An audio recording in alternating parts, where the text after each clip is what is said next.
میری بھابھی کے بھائی اسے کافی مہنگے کپڑے دے کر جاتے تھے اور ہم اس سے وہ سارے مہنگے کپڑے لے لیتے۔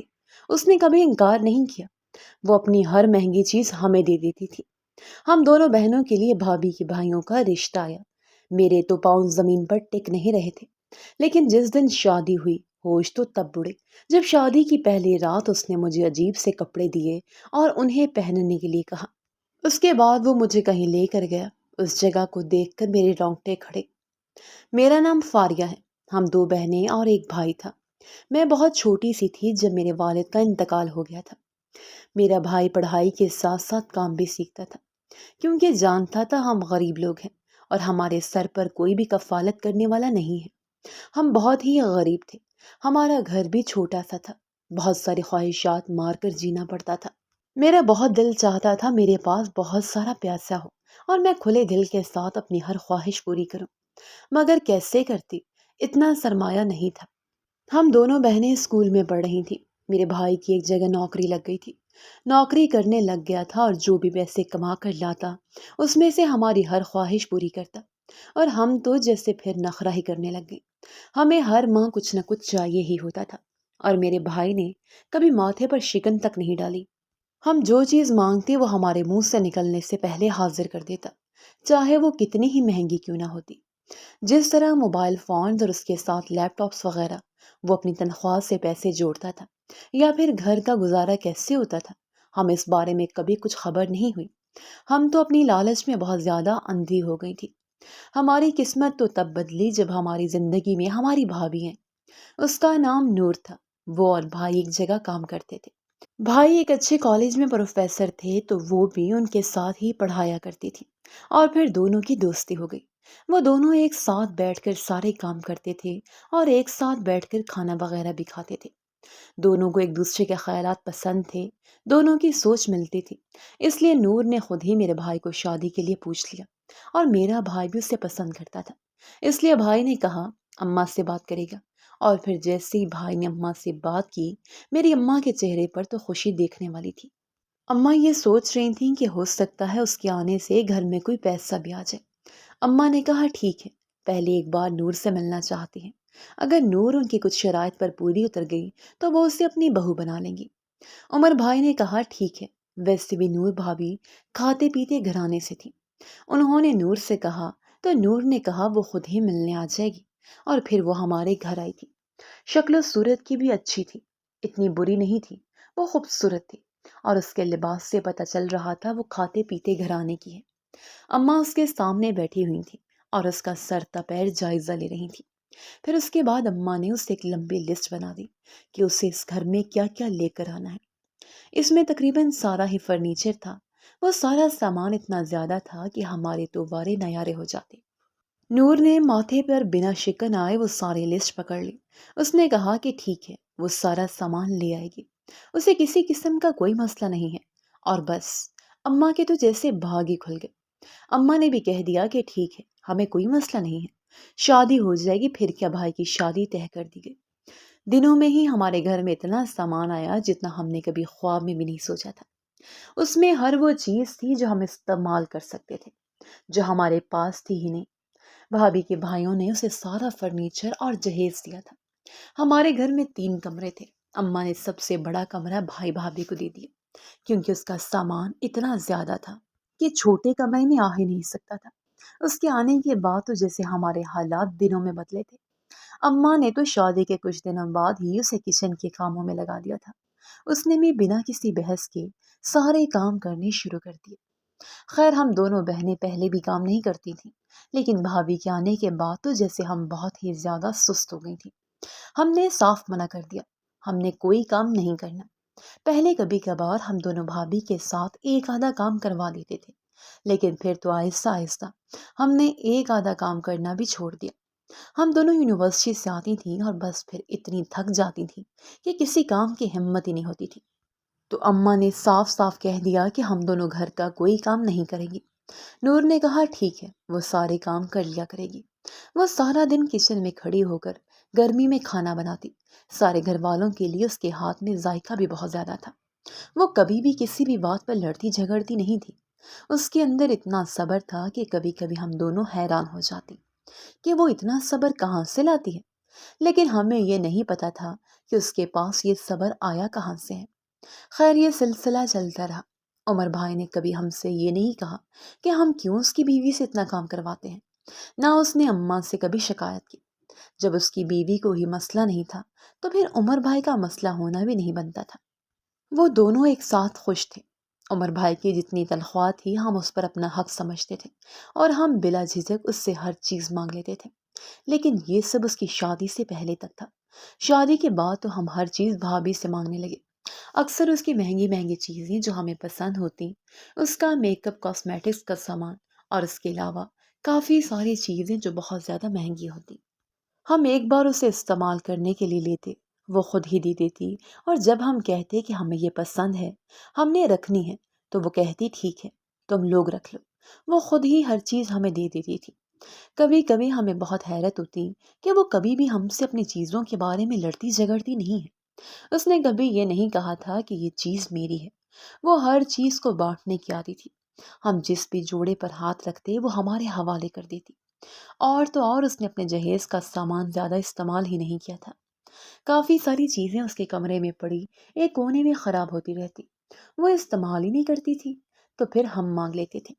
عمر بھائی نے کبھی ہم سے کسی قسم کی کوئی شکایت نہیں کی کہ ہم ان کی بیوی کے ساتھ ایسا کیوں کرتی ہیں، نہ انہوں نے کبھی یہ کہا کہ ان کی بیوی کے ساتھ کچن میں کام کیوں نہیں کرتے۔ جب بھی اس کے بھائی آتے اس کے لیے مہنگے مہنگے کپڑے اور بہت سارے تحفے لے کر آتے۔ نور بھابھی کے 2 بھائی تھے، اس کے دونوں بھائی شکل صورت سے بہت زیادہ خوبصورت تھے اور اس کے ساتھ ساتھ بہت زیادہ امیر تھے۔ وہ ہر بار اپنی بہت بڑی گاڑی میں آتے تھے۔ انہیں دیکھ کر تو جیسے دل چاہتا کہ کاش ہمارے لیے بھی اتنے مہنگے تحفے ہیں۔ ان کے جانے کے بعد اماں کافی ساری چیزیں بھابھی سے پکڑ کر ہمارے حوالے کر دیتی اور کہہ دیتی کہ تم اکیلی اتنے سارے سامان کا کیا کرو گی، تو ان کو بھی دے دیا کرو۔ بھابھی خود ہی ہمیں دے دیتی اور کہتی کہ میں نے کیا کرنا اتنی ساری چیزوں کا، اور تم دونوں استعمال کر لو۔ اور ہمارے تو جیسے وارے نیارے ہو گئے۔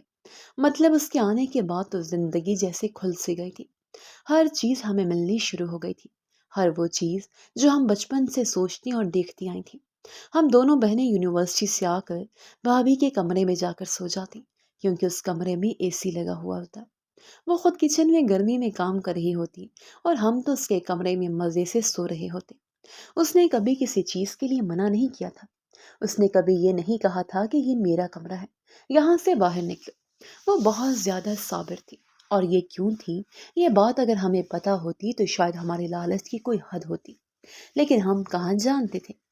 اماں نے نور بھابھی کو اپنے کمرے میں بلایا تو وہ ان کے سامنے جا کر بیٹھ گئی۔ اماں اسے کہنے لگی، دیکھو مجھے اچھا نہیں لگتا وہ تمہارے کمرے میں آ کر سو جاتی ہے، وہ تمہارا اور عمر کا کمرہ ہے۔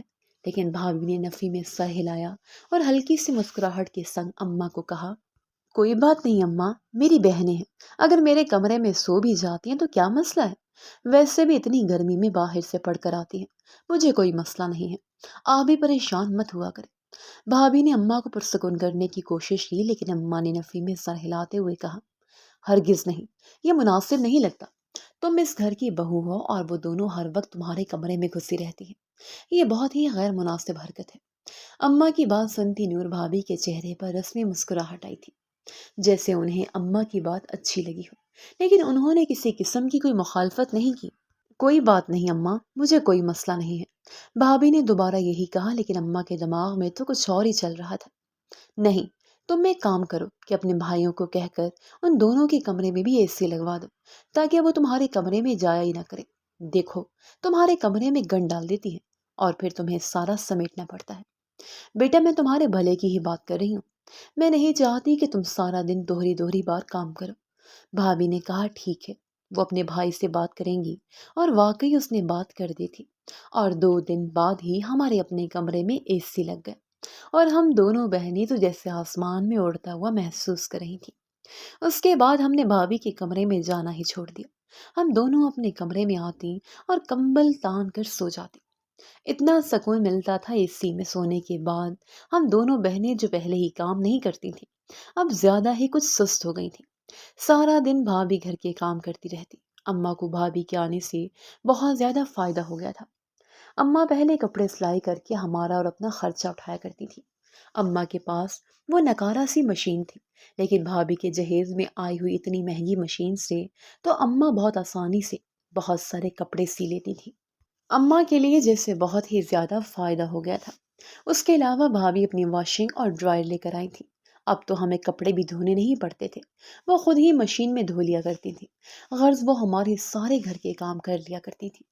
ایک دن اماں نے پھر بھابھی کو اپنے سامنے حاضر کیا اور کہا کہ دیکھو، تمہارا شوہر کیا چند ہزار کی نوکری کرتا ہے، کتنا کھپتا ہے۔ تمہیں چاہیے اپنے بھائیوں سے بات کرو اور انہیں یہ کہو کہ ان کا اکلوتا بہنوئی ہے، انہیں اپنے ساتھ کسی بزنس میں شامل کر لیں، تاکہ کم سے کم وہ جو روز دریغ خوار ہو کر آتا ہے اس سے تو بچ جائے۔ اماں کی بات سن بھابھی کی آنکھوں میں کچھ پل کے لیے جیسے حیرانی ابھری تھی۔ اس نے کہا ٹھیک ہے، وہ بات کرے گی، لیکن کتنے دن گزر گئے اس بارے میں کوئی بات نہیں ہوئی۔ اماں نے دوبارہ اسے اپنے سامنے حاضر کیا تو اس نے کہا کہ وہ بات نہیں کر سکی، اسے وقت ہی نہیں ملا۔ اماں کو کچھ غصہ آ گیا۔ اماں نے غصے سے اسے ڈانٹا، دیکھو، تمہیں میں بات کرنی ہی ہوگی، وہ تمہارا شوہر ہے، اگر تم اس کے لیے کچھ آسانی پیدا کر دو گی تو اس میں کوئی برائی نہیں ہے، آخر کو وہ یہ سب کچھ تمہارے لیے تو کر رہا ہے۔ اماں کے لہجے میں دبا دبا غصہ تھا۔ بھابھی اداس اداس محسوس ہو رہی تھی، لیکن پھر کہنے لگی، میں دوبارہ بات کروں گی، لیکن اس نے پھر بھی بات نہیں کی۔ کچھ دن مزید گزر گئے۔ اس بار اماں نے اسے کافی سختی سے تاکید کی، تم بات کیوں نہیں کر رہی ہو؟ وہ پھر ٹال مٹول کرنے لگی۔ نہ جانے کیوں اسے اس بارے میں بات کرنا ٹھیک نہیں لگ رہا تھا، یا کیا مسئلہ تھا ہم نہیں جان سکے۔ ہمیں لگ رہا تھا کہ اماں کی بات بالکل ٹھیک ہے، آخر وہ اس کا شوہر ہے، اگر وہ اپنے شوہر کی خاطر اتنا کر لے گی تو کیا جائے گا؟ جس طرح وہ ہمارا بھائی ہے اس طرح اس کا شوہر بھی تو ہے، اگر اپنے شوہر کے لیے آسانی پیدا کر دے گی تو اس کا کون سا کچھ جا رہا ہے؟ ہمیں سمجھ نہیں آ رہی تھی کہ بھابھی اتنی ٹال مٹول کیوں کر رہی ہے۔ ہمیں اماں کی بات بالکل ٹھیک لگ رہی تھی، وہ بات ہی نہیں کر رہی تھی۔ وہ بات کیوں نہیں کر رہی تھی ہمیں سمجھ نہیں آ رہی تھی۔ ایک ایک دن اماں نے دوبارہ اسے اپنے سامنے بلایا، اور آج اماں نے کافی سختی سے تاکید کی، اگر تم نے اس بار عمر کی نوکری کے لیے بات نہیں کی تو پھر یاد رکھنا، تم اس گھر میں رہنے نہیں دوں گی، تم پھر عمر سے الگ ہو جاؤ گی۔ اگر چاہتی ہو کہ عمر کی بیوی بن کر اس گھر میں رہو تو عمر کے لیے تمہیں بات کرنی ہی ہوگی۔ اماں کی بات سن بھابھی کے چہرے پر ایک رنگ آ رہا تھا، ایک جا رہا تھا۔ اس نے فوراً کہا وہ ضرور بات کرے گی، لیکن پلیز اسے عمر کی زندگی سے نہ باہر نکالا جائے۔ اس کی آنکھوں میں نمی اکٹھی ہو چکی تھی، وہ بہت زیادہ اداس ہوئی تھی، جیسے تکلیف ہوئی ہو، لیکن وہ ایسے کیوں ہوئی تھی ہم سمجھ نہ سکے۔ اس دن کے بعد اس نے بات کر لی اور پھر کچھ ہی دنوں میں عمر بھائی کی نوکری بدل گئی۔ جیسے ہی عمر بھائی بھابھی کے بھائیوں کے ساتھ کام کرنے لگے، ہمارے گھر میں تو جیسے پیسوں کی ریل پیل ہو گئی۔ ہمارے گھر کے حالات بدلنے لگے۔ ہمارے گھر میں اتنا سامان تھا کہ رکھنے کے لیے جگہ نہیں تھی۔ بھائی نے پہلے ہی تنخواہ سے ایک گاڑی بھی لے لی تھی۔ اماں تو بہت زیادہ خوش تھی، لیکن گاڑی کھڑی کرنے کے لیے جگہ ہی نہیں تھی، تو ہم نے پھر قسطوں میں ایک بڑا گھر لے لیا اور چھوٹے گھر کو بیچ دیا۔ لیکن سب نے نوٹ کیا تھا کہ بھائی کی نوکری لگنے کے بعد بھابھی بہت زیادہ اداس اور خاموش رہنے لگی تھی۔ خیر وہ زیادہ بات تو پہلے بھی نہیں کرتی تھی، وہ بس اپنے آپ میں ہی مگن رہتی تھی، لیکن نہ جانے اسے کیا ہو گیا تھا، وہ بہت زیادہ خاموش رہنے لگی تھی۔ جب بھی اس کے بھائی آتے تو وہ ان کے سامنے آنے سے کترانے لگی تھی۔ وہ ان سے بات کرتے ہوئے بہت زیادہ شرمندہ ہوتی، لیکن وہ تو اس سے پہلے کی طرح ہی بات کرتے تھے۔ وہ جب بھی آتے تھے نور بھابھی کے لیے بہت سارے تحفے لے کر آتے تھے، وہ تحفے جنہیں دیکھ کر ہماری آنکھیں چمک جاتی تھی۔ گھر کے حالات تو دنوں میں بدلنے لگے تھے، ہم امیری کی طرف بڑھ رہے تھے۔ ایک دن بھائی اماں کے پاس آیا اور کہنے لگا کہ آج کے بعد میں نور کے بھائیوں کے ساتھ کوئی کام نہیں کروں گا، اور خدا کے واسطے آپ اب نور سے یہ بات نہیں کہیں گی کہ وہ اپنے بھائیوں سے میرے لیے بات کرے، پلیز نور کو یہ بات مت کہیے گا۔ اماں سر پر جیسے آسمان پھٹا تھا، بھلا گھر میں آئی لکشمی کون ہاتھ سے جانے دیتا ہے؟ اماں نے بہت ہی حیرت سے بھائی کو دیکھا۔ آئے ہائے، تمہارا دماغ تو نہیں خراب ہو گیا؟ بھلا اتنی اچھی نوکری کون چھوڑتا ہے؟ لیکن بھائی بس ضد تھے، اسے نوکری نہیں کرنی تھی۔ اسی بات پر کافی دیر اماں اور بھائی کی بحث ہوتی رہی، تو آخرکار اماں نے بھی بھائی کو اپنا حکم سنا دیا، اگر تمہیں نوکری نہیں کرنی تو ٹھیک ہے، پھر تمہیں ہمیشہ کے لیے اپنی بیوی کو لے کر یہاں سے چلے جانا چاہیے، کیونکہ میری بات نہیں مانو گے تو پھر ہم تینوں ماں بیٹیوں کو ہمارے حالات پر چھوڑ دو۔ اور اماں کی بات سننے کے بعد تو بھائی کے چہرے کا سارا خون نچڑ گیا۔ وہ جانتا تھا وہ ہمارا واحد سہارا ہے، وہ ہمیں کبھی بھی چھوڑ کر نہیں جائے گا۔ وہ جانتا تھا ہم دونوں بہنیں اس کے لیے کیا اہمیت رکھتی ہیں۔ اس نے فوراً منع کر دیا کہ وہ ہمیں چھوڑ کر کہیں نہیں جائے گا۔ بھلا اچھا لگتا تھا بوڑھی ماں اور دو جوان بہنوں کو چھوڑ کر وہ چلا جاتا؟ زمانے والے کیا کہتے؟ لوگ ایسے شخص کے منہ پر تھوکتے بھی نہیں۔ بھائی دوبارہ اپنی نوکری جاری رکھ رہا تھا، لیکن ہم نے نوٹ کیا تھا کہ بھابھی بہت ہی زیادہ غمگین رہنے لگی تھی اور بھائی بھی پریشان رہتا تھا، لیکن ہمیں اس وقت ان کی پریشانیاں نظر نہیں آ رہی تھی۔ ہمیں تو بس اپنی زندگی جینی تھی، اور وہ زندگی تھے بھائی اور بھابھی کی وجہ سے آتے پیسے۔ بھلا ہم اتنے سارے پیسوں کو کیوں ٹھکراتے؟ ایک دن بھابھی کے دونوں بھائی آئے ہوئے تھے تو اماں کے ساتھ وہ بہت اچھے طریقے سے بات کر رہے تھے۔ وہ اماں کو بالکل سگی ماں کی طرح پیار کرتے تھے۔ اچانک اماں کے دماغ میں ایک آئیڈیا آیا تو اماں نے ایک دن بھابھی کی غیر موجودگی میں ان کے دونوں بھائیوں کو بلا لیا اور ان سے حال احوال کے بعد کہا، بیٹا تم دونوں نے شادی نہیں کی، آخر اتنے خوبصورت اور اتنے امیر ہو، شادی کیوں نہیں کی؟ اماں کی بات سن کر وہ دونوں مسکرا اٹھے اور کہنے لگے کہ آپ صحیح کہہ رہی ہیں، لیکن آج تک ہمیں ہمارے جوڑ کی کوئی لڑکی ملی ہی نہیں۔ اور اماں نے تو جیسے ہتھیلی پر سرسوں جمانے والی بات کی۔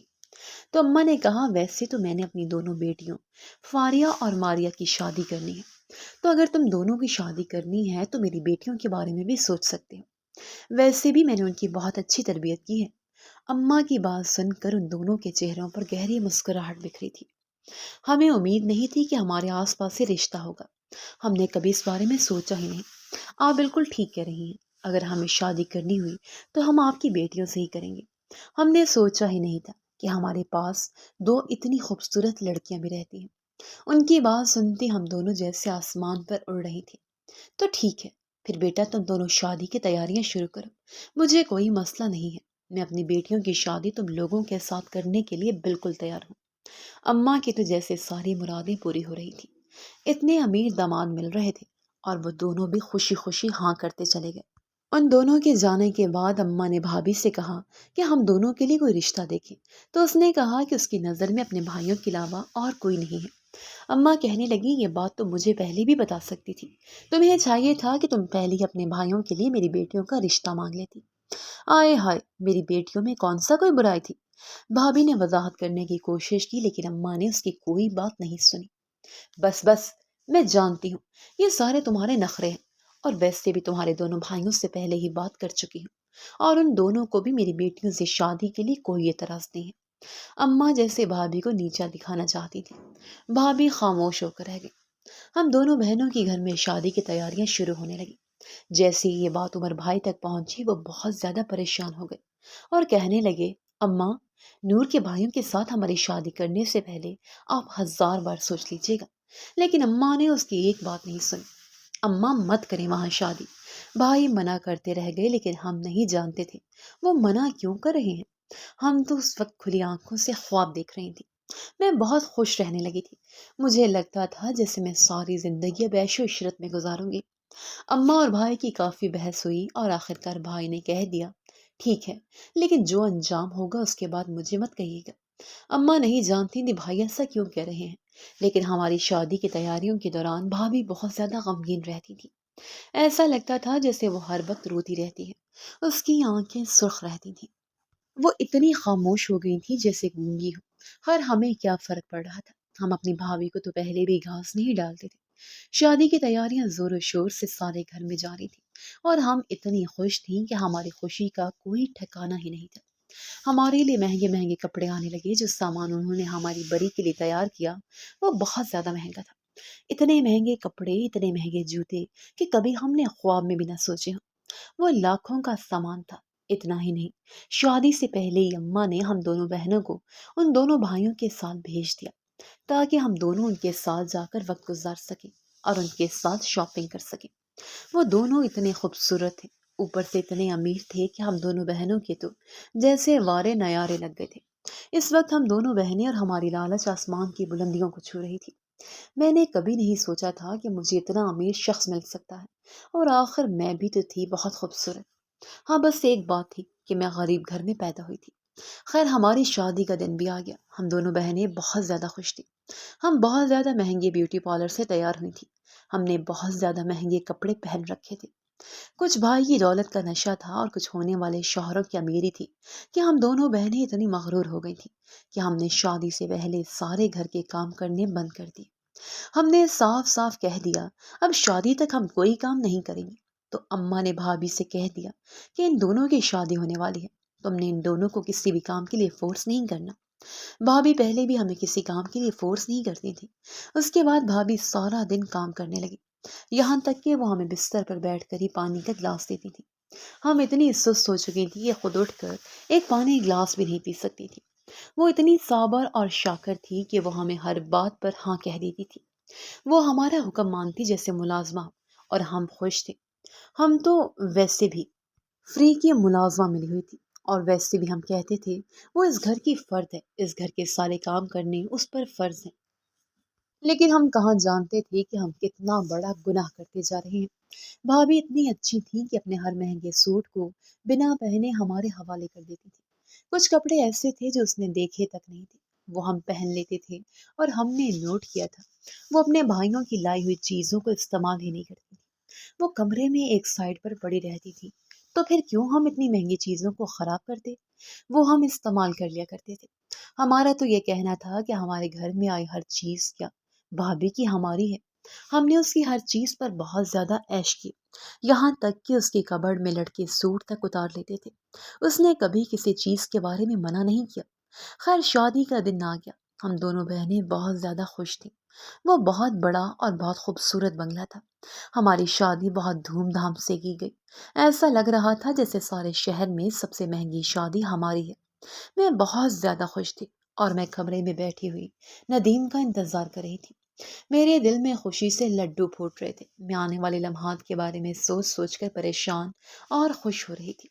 میرے چہرے پر ایک عجب سی کیفیت تھی، اتنا خوبصورت شخص، اوپر سے اتنا امیر، میری قسمت بن گیا۔ میں بہت حیران تھی، لیکن میری قسمت اتنی زیادہ بری ہوگی میں نے سوچا نہیں تھا۔ اور وہ راز مجھ پر تب کھلا جب وہ کمرے کا دروازہ کھول کر اندر داخل ہوا، اور مجھے کچھ بھی سوچنے سمجھنے کا موقع دیے بنا اس نے مجھے بازو سے پکڑے بیڈ سے اٹھایا اور میرے ہاتھوں میں ایک عجیب سا لباس تھمایا، اور کہنے لگا جلدی سے یہ تبدیل کر کے آؤ۔ میں کافی حیران ہوں، لیکن پھر مجھے لگا کہ شاید وہ اس رات کو کچھ یادگار بنانا چاہتا ہے۔ میں شرمیلی مسکراہٹ کے ساتھ واش روم میں جا کر بند ہو گئی اور اس ڈریس کو تبدیل کر لی۔ وہ کافی سٹائلش سا ڈریس تھا، اس کے ساتھ دوپٹہ بھی نہیں تھا۔ میرے چہرے پر اس وقت سارے جہان کی خوشی تھی۔ میں جیسے واش روم سے باہر نکلی تو اس نے میرا ہاتھ پکڑا اور مجھے لے کر باہر نکل گیا۔ میں حیران ہو رہی تھی، ہم کہاں جا رہے ہیں؟ میں نے اسے پوچھنے کی کوشش کی، لیکن اس نے کہا بس خاموش رہو۔ اس کے لہجے میں کچھ سختی تھی۔ وہ مجھے اپنی بڑی گاڑی میں بٹھا کر ایک عجیب و غریب جگہ پر لے کر آ گیا۔ میں حیرانی کے ساتھ اس کے ساتھ چلتی جا رہی تھی۔ ہوش تو تب اڑے جب مجھے پتا چلا وہ کوئی کوٹھا تھا۔ میں اتنی حیران تھی کہ میرے رونگٹے کھڑے ہو چکے تھے۔ میں نے اس سے پوچھا کہ مجھے آپ کہاں لے کر آئے ہیں؟ تو وہ کہنے لگا کہ یہ کوٹھا ہے، اور ہم لڑکیوں کو اسی طرح پکڑ کر یہاں پر لاتے ہیں، تو وہ ہمارے لیے کماتی ہے۔ اور یہ سن کر میرے سر پر آسمان بہت زوروں سے پھٹا تھا۔ اس نے کہا نور بھی اسی طرح ہمارے جال میں پھنس گئی تھی۔ خیر ہم نے اسے اغوا کیا تھا، لیکن وہ رقص کرنے کے ساتھ ساتھ ایک کالج میں پڑھانے لگی تھی اور اپنا خرچہ اٹھانے لگی تھی۔ ہمیں اس بات سے کوئی فرق نہیں پڑتا تھا کہ وہ کیا کماتی ہے، بس وہ کما کر ہمارے ہاتھوں میں پیسے لا کر رکھ رہی تھی۔ ہمیں صرف پیسوں سے غرض تھی، اور پیسے کماتے کماتے کب اسے تمہارا بھائی پسند آ گیا اور اس نے کب اس جہنم سے نکلنے کا فیصلہ کر لیا، ہم نہیں جان پائے۔ لیکن ہمیں کوئی اعتراض نہیں ہوا، ہم نے اس کی شادی کروا دی۔